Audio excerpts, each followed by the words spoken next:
तो उन्होंने प्रचार बदल दिया। उन्होंने कहा कि 7 और 6 बन रहे हैं, तो 4 बोले सपनों में। सरकार में कमीशनबाजी बहुत बड़ी है। जो मुख्यमंत्री जी हैं और डीजीपी एक ही तरह के हैं लोग। इसलिए मार दिया गया कि उसने जय भीम का नारा लगा दिया। शर्ट पहने वाले लोगों को हमने शांत किया हुआ है कि हमारे घर आतंकवादी क्यों आए, आतंकवादी कैसे आ गए। संगठन के माध्यम से हम लोगों को काम करना है, उसको लेकर के बहुत सारे हमारे लोहिया वाहिनी के साथियों ने सुझाव दिए हैं।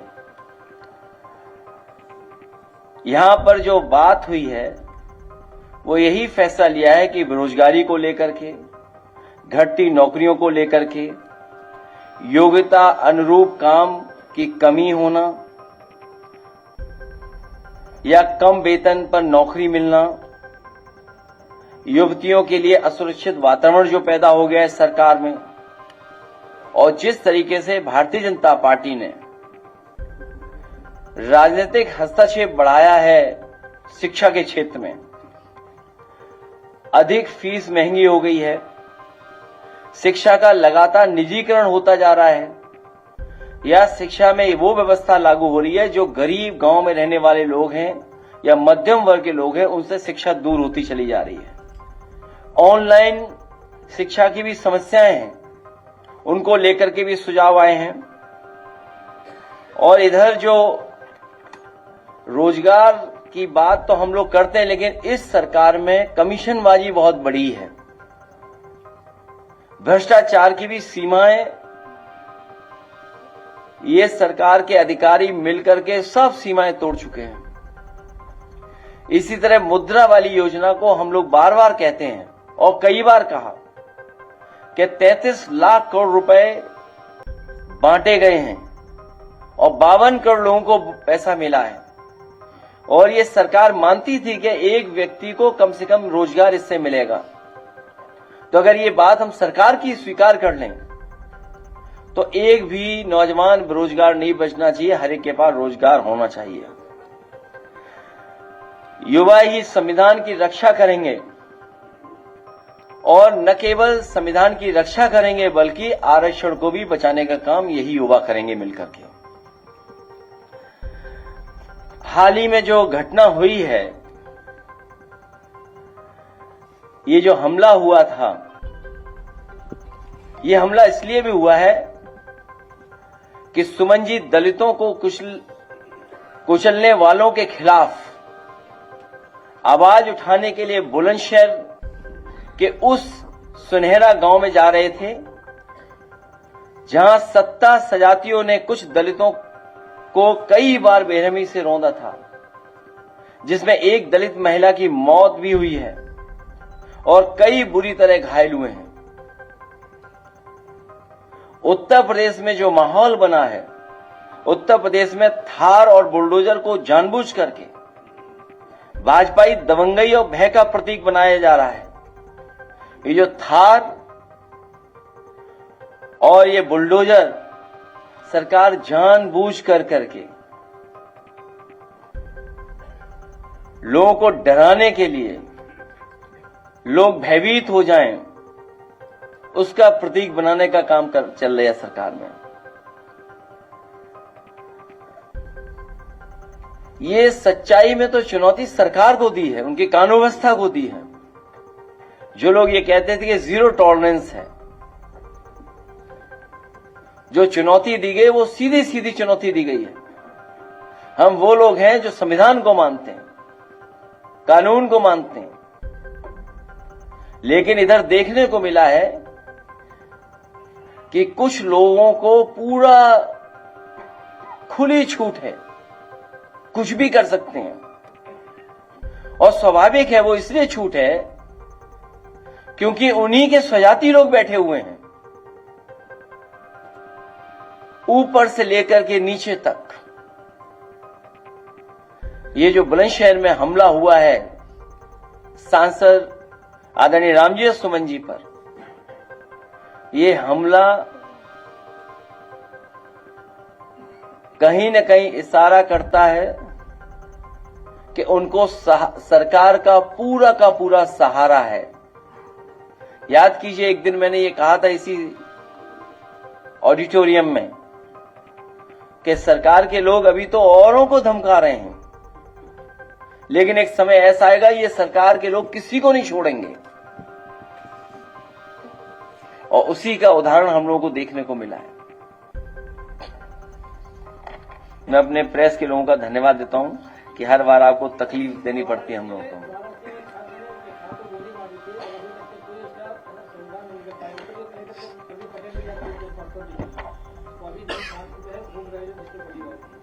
देखिए,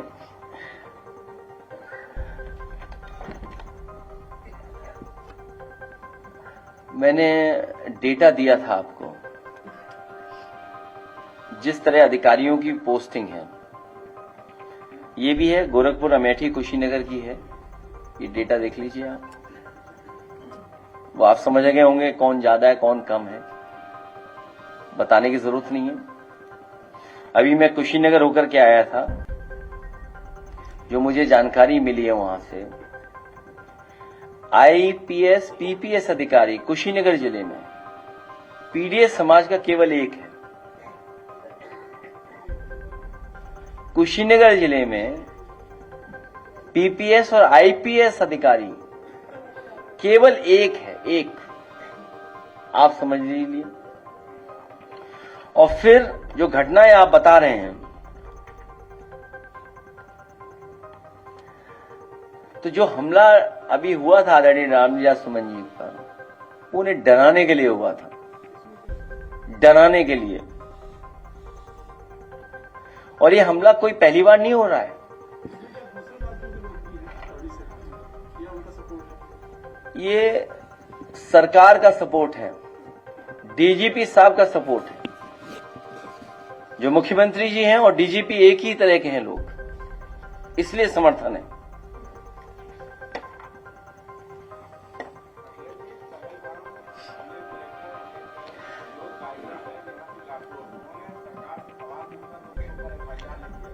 और वो तो अभी विषय हमने कविता नहीं सुनी उनकी, अगर उन्होंने कहा होगा तो अच्छा ही कहा होगा। नहीं, अगर कहोगे तो हम प्ले करा देंगे। पहले हमारा तो कोई परिचय नहीं था, पिछली बार भी मैंने आपसे बोला था, कहो तो हम इस पे चलवा दें। वो भी मैं चाहूंगा कि कौन से पे मिलेगा उनकी पूरी कविता बताओ, मैं चलवा देता हूँ। नहीं, उनके हैंडल से नहीं चलाएंगे, किसी न्यूज चैनल से चलाएंगे।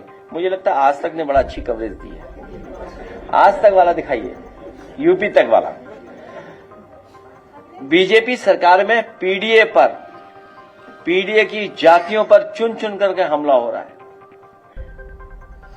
बीजेपी की सरकार में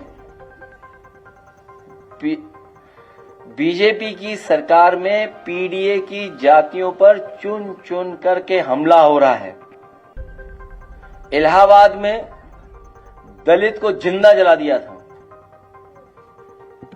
वाराणसी में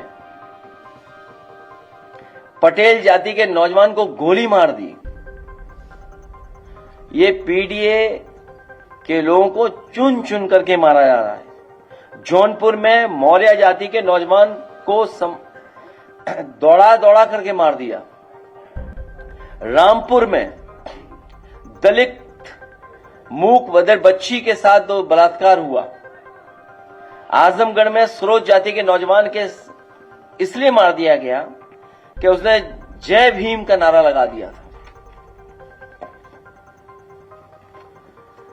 ये नए तरह का ट्रेंड चल रहा है, नए तरह का ट्रेंड है। अगर गाना कविता मिल गई हो तो चला दीजिए। इसी तरह हमारा एक समाजवादी साथी पर सोशल मीडिया पर उसने कोई टिप्पणी कर दी या कुछ लिख दिया, पुलिस ने और थाने में जाकर के मारपीट सुनने में आया। आ गया, अभी कविता आ गई। इसलिए आर्थिक समानता पर जो हम लोगों की लड़ाई है, जो भेदभाव पैदा किया है,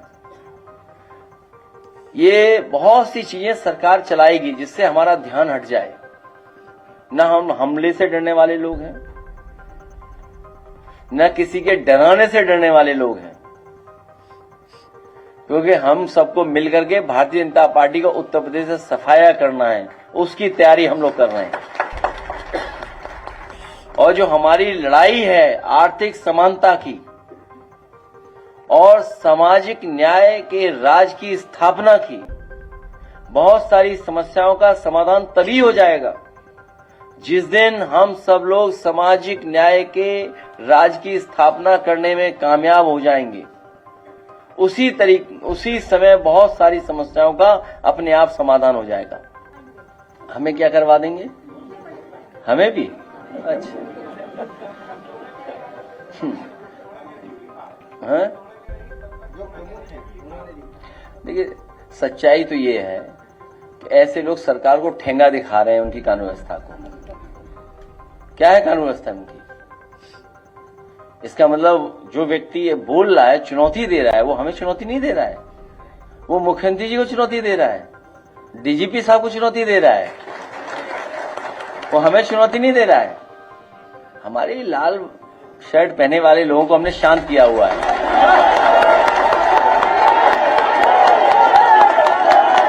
ये चुनौती हम लोगों को नहीं दे रहे हैं।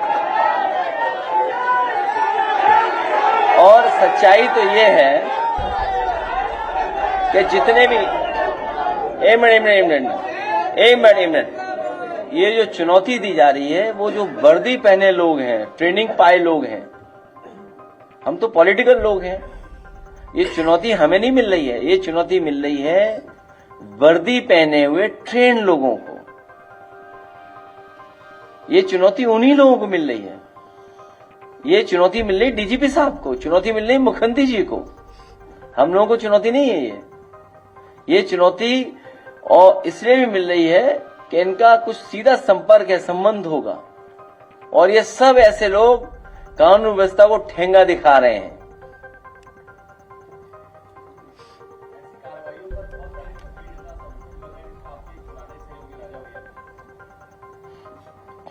मंत्री राजा भैया बोलते तो अच्छा लगता है। यही सम्मान है उनका, मंत्री नहीं रहे।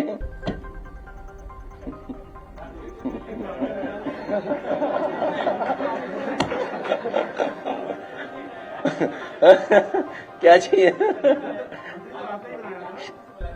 किसकी? नहीं, मेरी जानकारी में नहीं है। सच में मेरी जानकारी में नहीं है।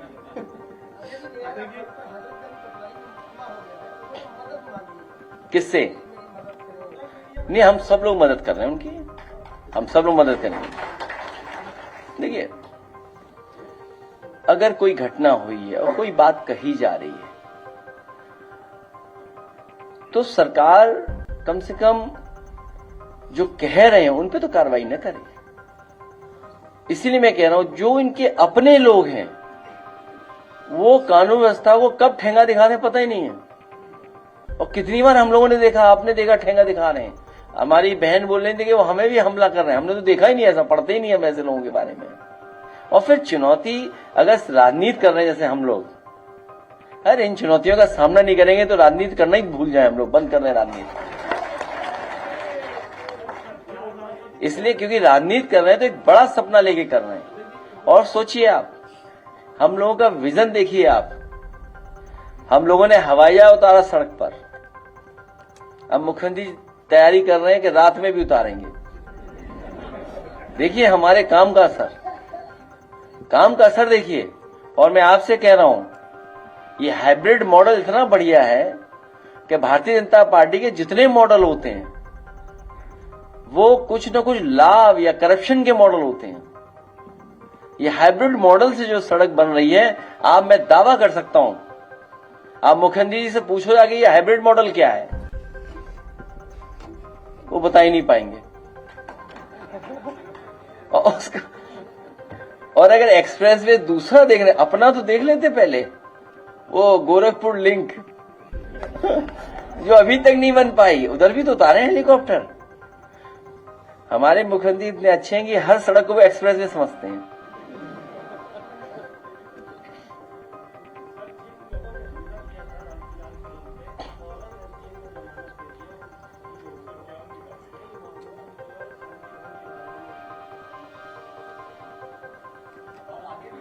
हम तो ये कहते हैं ना, ऐसे लोगों से कहते हैं ना कि भाई हमें भरोसा है संविधान पर, कानून पर। आप आइए खुले मैदान पे, खुले मन से आओ, बहस कर ले, बात कर ले, खुले मन से आइए ना।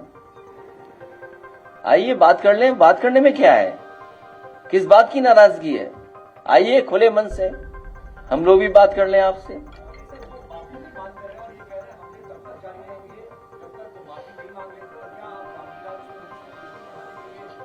देखिए, हम लोकतंत्र पे भरोसा करते हैं, कानून पे भरोसा करते हैं, संविधान पे भरोसा करते हैं और खुले मन से बात करने के लिए हम लोग तैयार हैं। बताइए, खुले मन से बात करोगे? और मैंने कहा, कई बार कहा, फिर दोहराता हूं, अभी जरूरत है सीमा पर सेना की,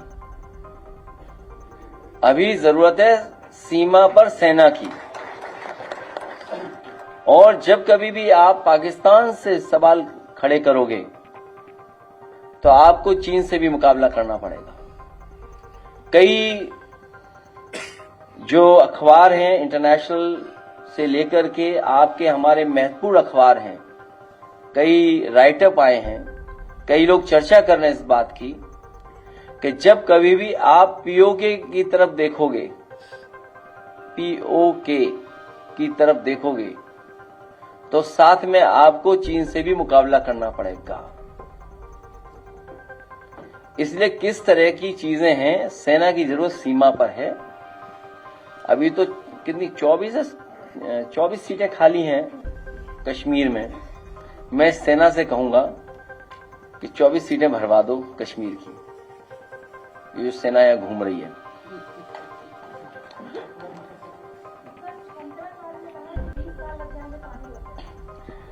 देखिए, मेरी जानकारी में नहीं है चीजें, सरकार दावा कर रही है कि बहुत जल्दी कर देंगे, क्योंकि जो नोटबंदी का परिणाम आया, हो सकता है जलबंदी जल्दी कर दें। नोटबंदी में कहा था कि भ्रष्टाचार खत्म हो जाएगा, आतंकवाद खत्म हो जाएगा। उम्मीद है कि जलबंदी होने के बाद पाकिस्तान खत्म हो जाएगा। भाई, हमें इतना टेक्निकल नॉलेज नहीं है, हमें इतनी जानकारी नहीं है। ये सरकार ही जानकारी दे सकती है कि अगर उस तरह का बड़ा पैमाने पर जो इंफ्रास्ट्रक्चर बनाना पड़ेगा, स्ट्रक्चर्स बनाने पड़ेंगे या रिजर्वायर बनाने पड़ेंगे, उसके लिए कितना समय लगेगा।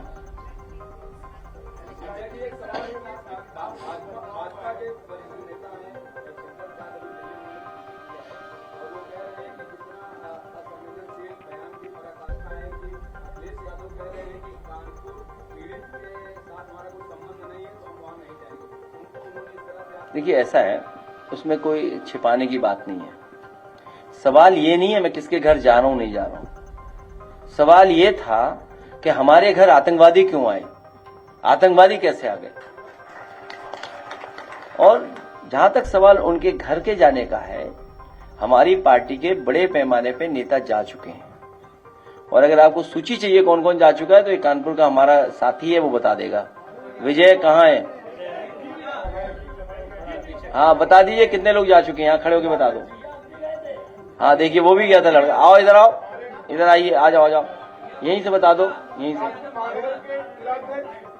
महमूद जी गए, मुन्नी जी गए, विधायक जी, अमिताभ वाजपेयी जी गए, और नगर से विधायक हैं, मुनीर शुक्ला जी कानपुर ग्रामीण जिलाध्यक्ष हैं, मैं लोहियावादी जिलाध्यक्ष हूँ, विजय यादव, मैं गया हूँ। और इसके साथ साथ हाँ बताओ, तुम भी गए? हाँ बताओ बताओ।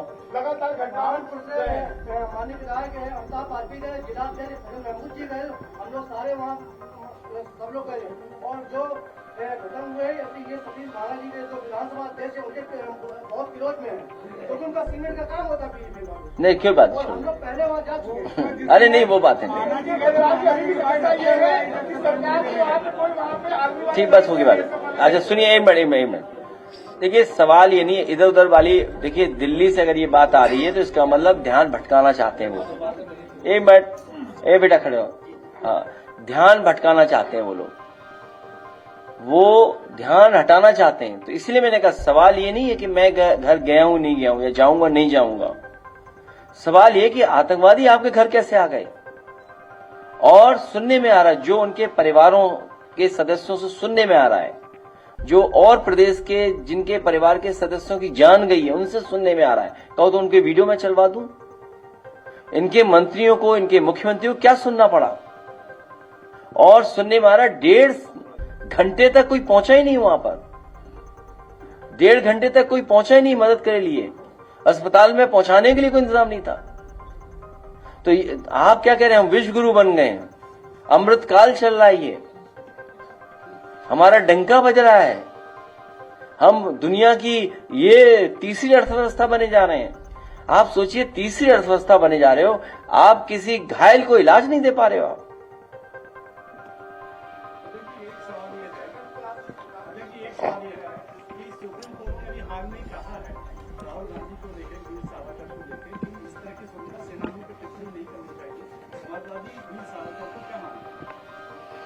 देखो, ये विषय बहुत लंबा है। देखिए, हर महापुरुष से लोगों की भावनाएं जुड़ी हुई हैं, इसीलिए किसी को ठेस नहीं पहुंचे कोई शब्द ऐसे इस्तेमाल नहीं होने चाहिए। अब ये आप अदरवाइज ले लोगे कि मैं एडवाइस राहुल जी को कर रहा हूं। खैर, भारतीय जनता पार्टी का जब गठन हुआ था, उस समय भारतीय जनता पार्टी में भी इस बात की चर्चा थी, इस बात की बहस हुई थी, और भारतीय जनता पार्टी के जो पहले प्रेसिडेंट थे उन्होंने स्वीकार किया था कि इस देश को उनकी पॉलिटिकल पार्टी एक सेकुलर और सोशलिस्ट कंट्री बनाने की दिशा में लेकर के जाएगी। उस समय बताओ किसने फंडिंग की थी उस कार्यक्रम की?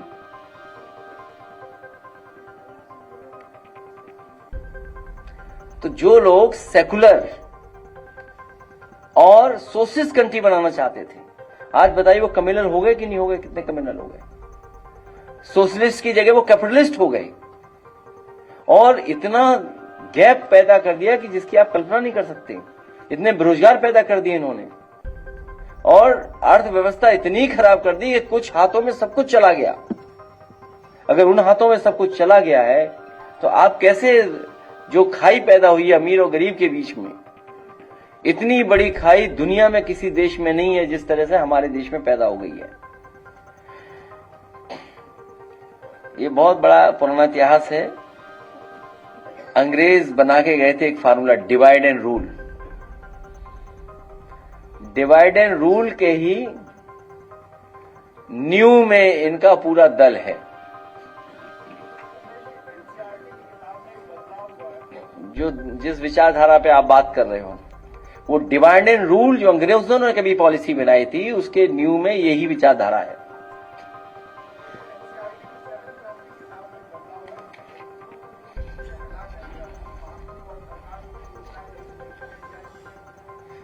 तो उसमें ये भी जोड़ देते कि ये डिजिटल कुंभ था। 66 करोड़ लोग कैसे आए थे, ट्रेन बस अपनी गाड़ियों से, ये भी तो बता देते, डेटा भी तो दे दें उसका। भाई अगर 66 करोड़ लोग आए थे, 66 करोड़ लोग आए थे, तो बच्चा 7th क्लास का ये भी तो जानना चाहेगा कि 66 करोड़ लोग बस से आए थे, ट्रेन से आए थे, पैदल आए थे। अब जैसे उदाहरण दूं मुख्यमंत्री जी का, अखबार में ऐड दिया उन्होंने कि 17 एक्सप्रेसवे बन रहे हैं। हमने पूछा ये झूठ के एक्सप्रेसवे कहां बन रहे हैं 17? तो उन्होंने प्रचार बदल दिया, उन्होंने कहा कि 7 और 6 बन रहे हैं। तो 4 बोले सपनों में।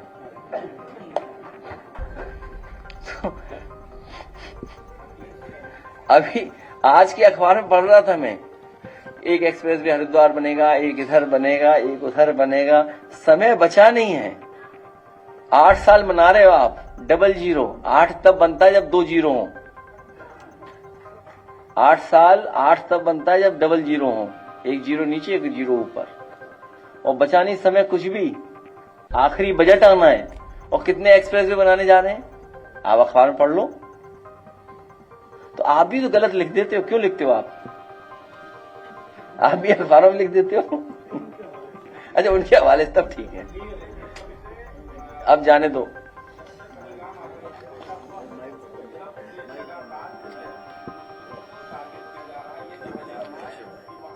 रामजिया सुमन जी पर भी हमला हो रहा है।